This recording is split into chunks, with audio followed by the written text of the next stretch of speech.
I had a job as a draftsman in the roads drawing office, Davey Street with the PWD. At 11 o'clock we could see what was happening, and I was granted permission to go home. My father went to help with a farm employee, put out a fire that was coming from Broad Marsh and threatened the shearing shed at Ashburton. After Dad had dealt with the fire, put sheep in the yards at the lawn house, not a blade of grass anywhere around, and a 6-foot tractor plough fire breaks were always ploughed along the road boundaries and along houses. I arrived at home with fire burning down the hill at Bridgewater towards our house at the river. Sheep caught and against fences. We opened gates, put the fire out, and a long line up the hill. We used fire beaters, water from sheep troughs. The town water had already run out. Fairfield was on the banks of downstream from the bridge. In the afternoon we could see fire racing along the hills of Mount Faulkner on the other side of the river, spotting many miles ahead.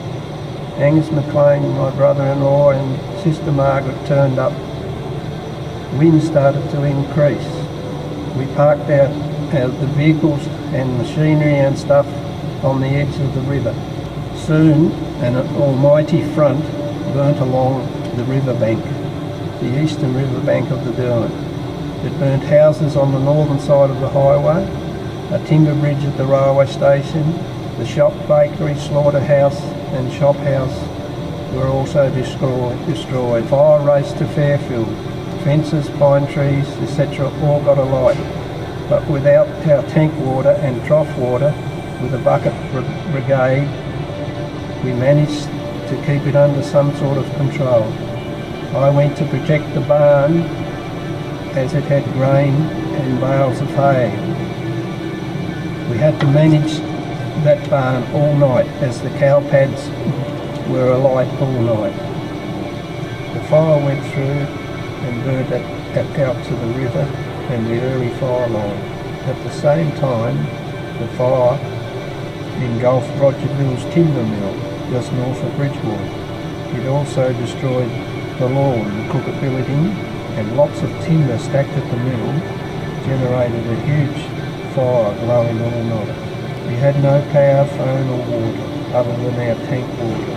Mother got out old gear and cooked on an open fire in the house. We took in people who had lost homes at Main Road. All fencing was destroyed. One man worked for a year to replace the fencing. Dad next morning went to see where some of the other sheep might have been. They were luckily on a ploughed paddock. We drove them back and we set up temporary fencing. All the sheep in the lawn yards died.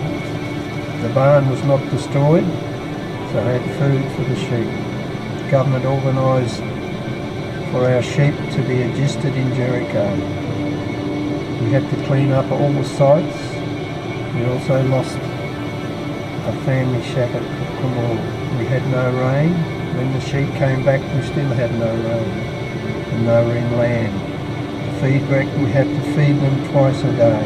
When the feed ran out, we planted some crops with the help of water from the Southern Regional Water Scheme that the government gave us access to for irrigation. Hand feeding went on for 9 months, twice a day.